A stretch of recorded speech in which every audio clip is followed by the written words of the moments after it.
घरचं ट्रॅक्टर होतं म्हणून पाळी हाणली आणि वल्ल्यात जरा म्हणजे 2-4 दिवस पाऊस बंद झाला की लगेच एकदा पाळी हाणली आणि डबल एकदा पाळी हाणली. कारण घरचं ट्रॅक्टर असल्याच्या नंतर माणसाला वाटतंय की डबल पाळी जर हाणली तर तण होणार नाही आणि नांगरट काय झाली नाही, त्याच्यामुळं 2दा पाळी हाणली. पहा हे रान आता असं लगे म्हणजे नंबर 1 रान झालं. आता पाऊस पडला की लगेच लागवड करायची आणि आता पाऊस तर पडणारच आहे. पण अजून 2-4 दिवस जर नाही आला तर प्रत्येक शेतकऱ्याचं म्हणजे काम होईल. कारण आमचं झालं म्हणजे बाकीच्या शेतकऱ्याला ट्रॅक्टर भेटत नाही आणि 8 दिवस अजून उगाड म्हणजे पाहिजेतच.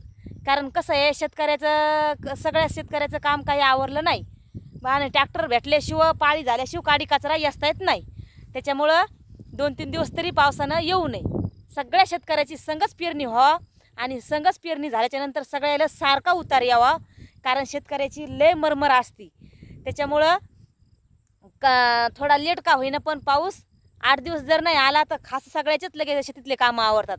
अजून बरेच शेतकरी राहिले तर काम करायचे आवराचे बरेच राहिले तर ट्रॅक्टरच भेटेना. पुन्हा ट्रॅक्टर कसं आहे संध्याकाळी पण सुरू आहे दिवसा सुरू आहे तरीसुद्धा ट्रॅक्टर भेटेना. म्हणजे सगळ्याचं संगच आल्यामुळं जरा म्हणजे टाईम लागायला आहे आणि त्याच्यामुळं शेतकऱ्याचं कसं आहे जरा काम मागं पुढं व्हायले. तर 2-4 दिवस किंवा 8 दिवस जर नाही आला तर सगळ्याचं काम आवरतंय आणि सगळ्याची संग पेरणी व्हायला पाहिजे.